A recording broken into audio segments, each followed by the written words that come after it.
प्रिय मित्रों, मैंने अपने पिछले 2 वीडियोस में आपसे ये बातचीत की थी, ये गुफ्तगू की थी कि ईश्वर ने हम सबको एक समान बनाया है, एक सम्मान से हमें बख्शा है, गरिमा दी है और इसलिए वो हमें सबको एक समान प्यार भी करता है।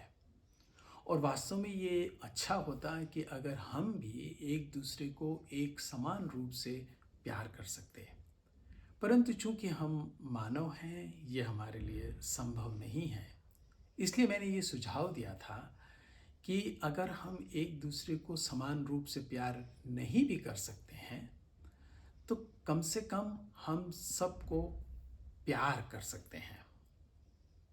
आप जानते हैं कि सबको एक समान प्यार करने का अर्थ और ईश्वर से प्यार प्राप्त करने का एक परिणाम ये होता है कि जब हम उस प्रेम को स्वीकार करते हैं तो हमारे अंदर एक विशेष स्वतंत्रता, एक मुक्ति का आभास होता है।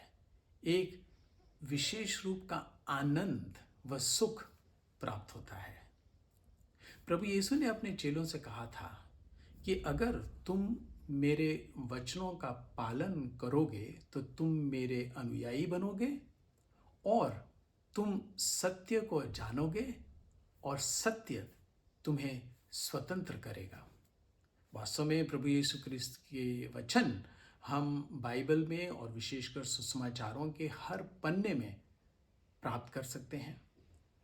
और प्रभु यीशु क्रिस्त के वचनों का सार ये है कि ईश्वर हमें बिना शर्त के और असीम रूप से प्यार करता है और हमें क्षमा करता है।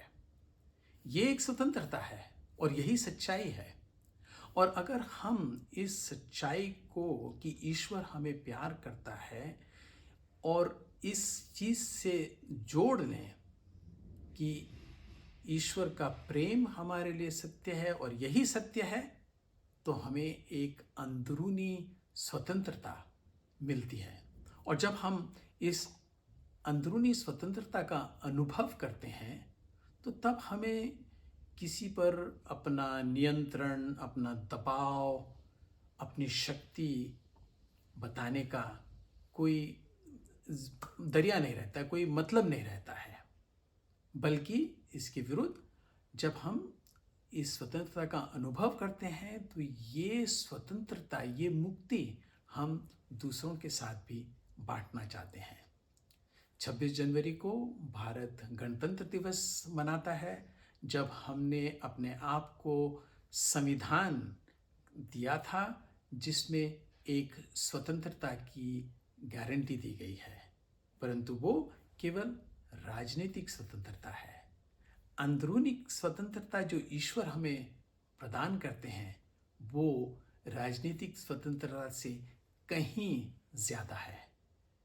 मेरी शुभकामनाएं आपके साथ कि आप अपनी आध्यात्मिक यात्रा में ईश्वर की ओर जो बढ़ रही है उसमें आप इस स्वतंत्रता का अनुभव करें।